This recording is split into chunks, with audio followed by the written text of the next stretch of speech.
प्रणाम। तपस्वी सम्राट परम पूज्य आचार्य भगवान श्रीमद विजय हंस रत्न सुरेश्वर जी महाराज साहिब के साथ आज हम मौजूद हैं।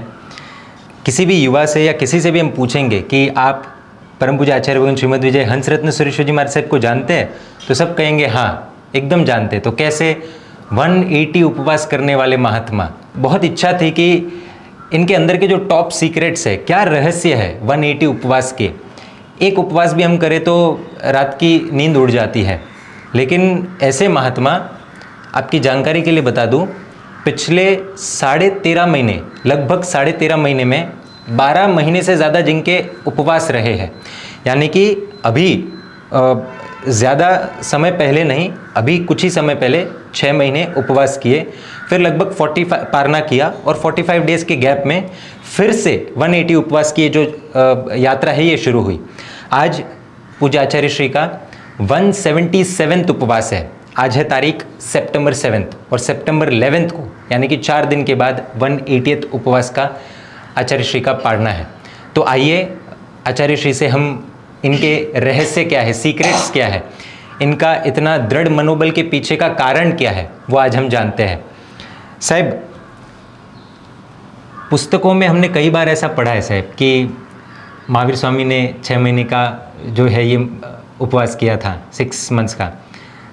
ठीक है, पढ़ने में अच्छा लगता है, लेकिन और एक बार तो हम मान लेते हैं कि भाई तीर्थंकर परमात्मा है तो उनमें तो इतनी शक्ति है ही, लेकिन पंचम काल में 180 उपवास, इज इट पॉसिबल साहब? कैसे? आपके सामने ही बैठा हूँ, पहला तो वही इसका आंसर है। 180 एक साथ में नहीं हुआ है।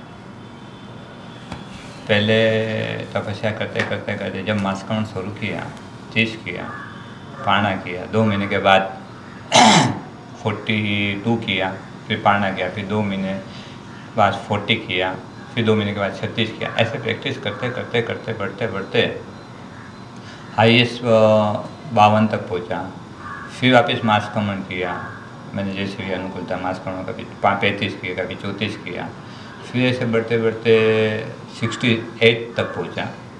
फिर वापस चालू महीना 1.5 महीना पारना करके कोई न कोई अमाउंट चालू रहता है। कभी 50 हुआ, कभी 48 हुआ, ऐसे करते करते 77 तक पहुंचा। और फिर ऐसे आगे बढ़ते वापस प्रैक्टिस चालू और 108 तक पहुंचा, फिर 120 तक पहुंचा, फिर बीच में प्रैक्टिस चालू है। और ऐसे करते करते 180 को पहुंचने के लिए मेरे को 14 साल लगे। 14 साल? तब मैं 180 को पहुंचा। स्टार्टिंग करते करते सतत प्रैक्टिस, तब जाके हुआ। एक साथ में ऐसे हुआ नहीं है।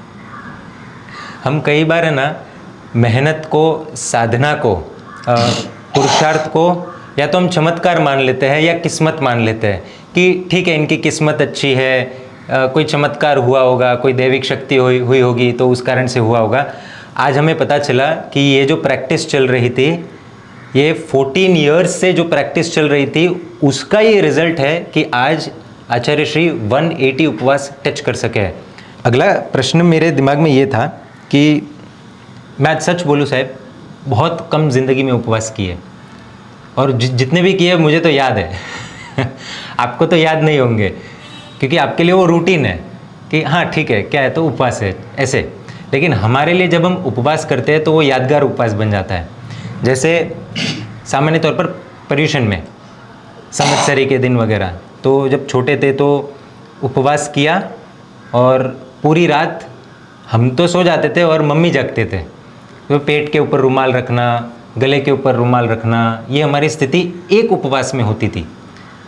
तो क्वेश्चन ये है कि अगर ये स्थिति हो तो व्यक्ति इस लेवल पर कैसे पहुंच सकता है? जैसे आपकी स्थिति ऐसी थी, एक उपवास में आपको पानी का पोता रखना पड़ता था, या खाने के विचार आते थे, या तो आप सोए पड़े रहते थे।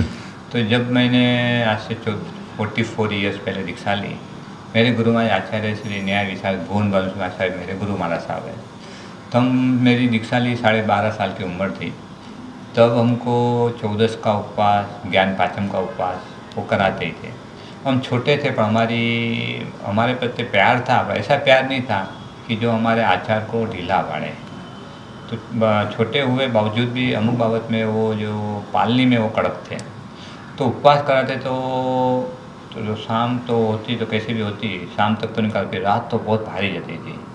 और शुरुआत में दीक्षा ली थी और तब घर खाने के विचार आते थे, तो चॉकलेट, कैडबरी, सुबह उठ के मैं गुरु महाराज को बोलता कि मुझे सुबह कैडबरी चाहिए, क्योंकि इतनी कोई संस्कार नहीं थे। तुरंत में दीक्षा लेते तो गृहस्थ के संस्कार करते वो उद्दीप्त हो जाते थे और गुरु महाराज साहब हाँ बोलते थे। फिर सुबह जब वो उठाते थे तो फतेहगढ़ में बोले मारे उठूँ नहीं, मेरे को उठना नहीं है, मेरे को जो भी है सोते सोते करूँगा, मुझे फतेहगढ़ नहीं नौकरी करने के बाद फतेहगढ़ करूँगा। तो फिर गुरु महाराज हमको खोले पे सुला के फतेहगढ़ कराते थे, वो बोलते थे।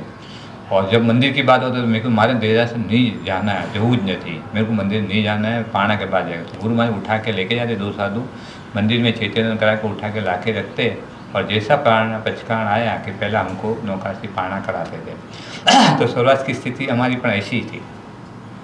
फिर जैसे जैसे उपवास करते गए 1 साल 2 साल करते गए, फिर के जब पाना में हमको याद आता था, तभी भी उपवास तो कठिन पड़ते थे, तो पाना में मूंग का पानी, केसरिया दूध, बादाम वाला दूध कोई सारी का, क्योंकि बहुत बड़ा समुदाय था, तो जो भी अच्छे आते थे तो हमको देते थे।